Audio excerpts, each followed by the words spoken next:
Hey guys, this is Shauna from Heritage Creations Cut Flowers, and I'm talking about ranunculus today because I haven't really had good luck growing ranunculus. I've tried it 2 years in the past and had terrible luck.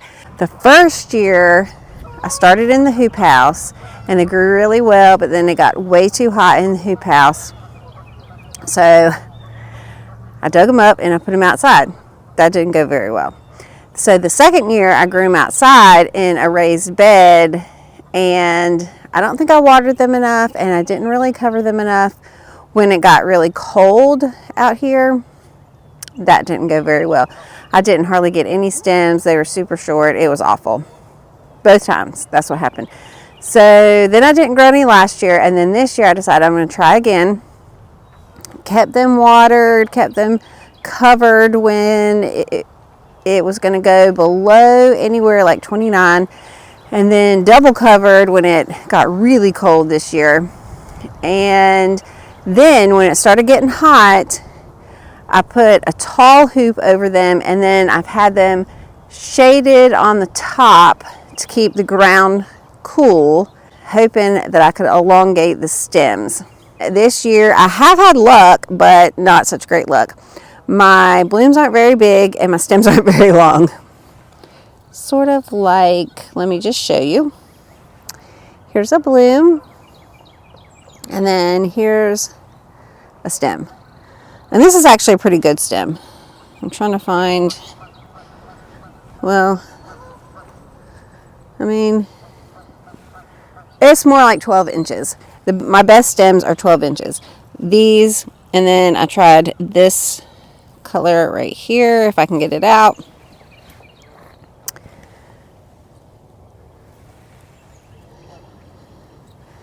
And it's a 12-inch stem. Well, I also had rabbit pressure, and the rabbits ate some at the end, and then I had to really cover them with netting to keep the rabbits out.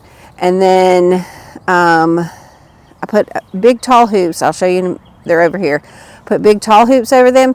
I got warm really quickly, so I put like a cap kind of on top of them to keep the ground cooler and help maybe the stems elongate, and see if that would help. And I did fertilize them. I fertilized them, maybe not enough, just once a month. So let me show you what it looks like over here. So this is the tall hoop that I put on the ranunculus, and then each day I clip it up like that. I do let it down at night because, again, I've had rabbit pressure and they like to eat the ranunculus. So at night I put it down, and that's simply to keep the rabbits out. So this is kind of what it looks like under there. And the other problem I've had, I have started seeing aphids, and I did take some pictures and sent them. Farmer Bailey now has on his website a pest management group on his website, Natural Enemies. I think it's Natural Enemies. Anyway, and I was able to send them pictures. They said it's potato aphids. So I've got a couple of bugs come in that work really well with the potato aphids. It's really just down there at the end where I see that, and that's actually where the bunnies ate them. So I think it's probably just a little stress on the plants down there, but I was trying to get ahead of it because I really didn't want aphids to spread. Although the next crop over is dahlias, and there are a few of them just coming up. I do have some right there are peonies, and then the next row that's not covered is eucalyptus, and then I have baptisia. That's covered with a netting because bunnies. And then right next to it over here, this is an early phlox, a tall flamingo phlox. So anyway, I just didn't want aphids to spread too much. They haven't gotten too much into, I've seen a few here in the anemone bed, but pretty much they're staying at that end of the ranunculus bed. So when I cut, I just look really hard, and then the ones that I see aphids on, I just toss, which is sad, but you know, that is what it is. So this is what my ranunculus bed looks like.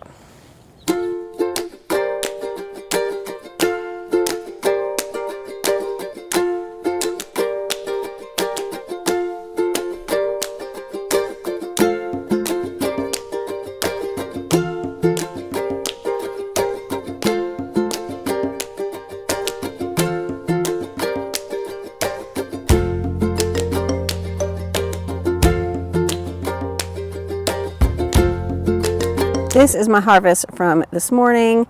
The ones down here, I saw lots of aphids. Those are getting tossed, and those I'm going to go ahead and separate. What I've been doing is separating them into groups of 10 by color and by height, so that if they're really small, I do keep them, but I've just kept them just in case I need them for something. But honestly, I've ended up tossing the short ones too. So, but anyway, that's just what I've been doing.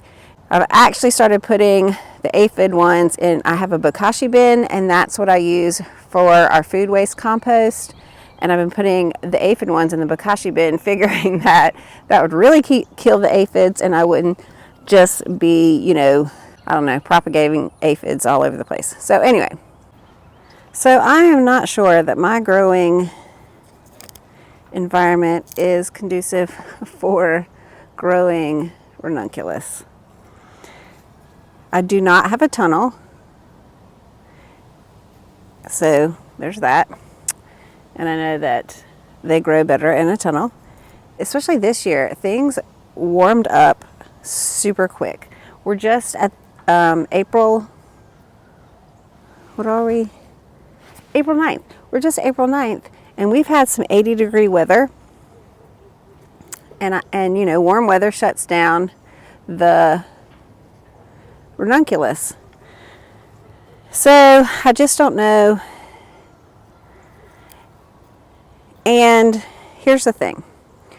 I have opened the stand once because I had a lot of anemones and some ranunculus, and it seems that the customers really appreciate the anemones, and they like the ranunculus, but they're not head over heels for the ranunculus. So I'm not sure that the cost of the corms and the time, oh, that's bad, the time it takes me to grow, as far as covering and doing all the things, is worth it for me.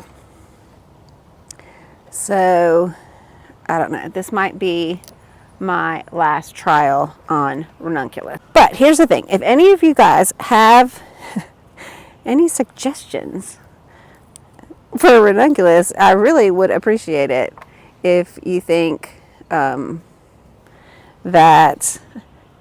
of anything spectacular that I need to know and that I should give it another try. I would really appreciate it, because here's the deal. I am trying to grow more for florists this year. I did update my website. I got a wholesale portion onto my website, and I haven't, see, look how small. That's not going in there.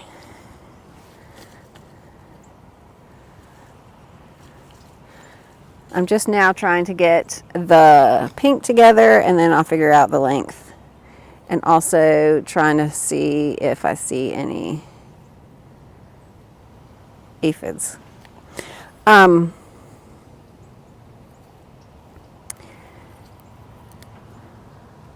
for me, I don't think, the only reason I would grow ranunculus again is for florists. I would not grow it again for the farm stand. I don't think it's worth it. Everybody seems to really like the anemones. Anemones are so easy to grow here. I do not have to cover them. I don't have to fuss with them at all. They're super not fussy, and and everybody loves them. Definitely not. So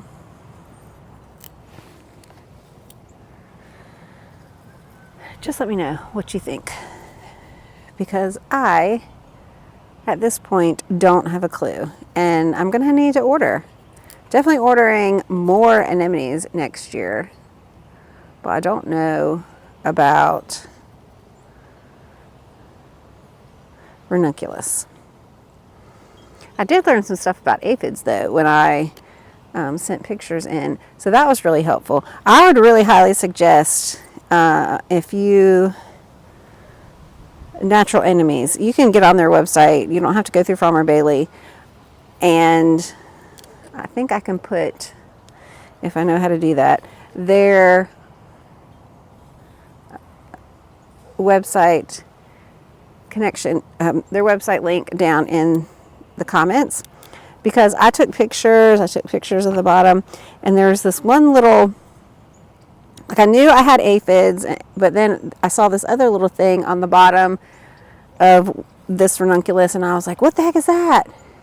And I kept looking, and I thought it was another kind of bug, but interestingly, it was a shell of an aphid that had been parasitized. And so they said, you know, there is a bug that's eating the aphids, it's parasitizing the aphids. So that was good. You know, I have something that's trying to attack the aphids, it's just not taking care of all of them. And they figured out it was a potato aphid, and exactly which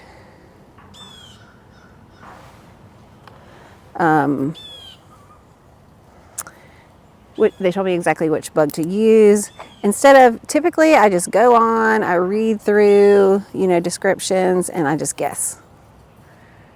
So I thought it was really cool, but I got a lot of help from them. And then I also asked them about thrips. I had a little bit of problems with thrips last year with my snapdragons.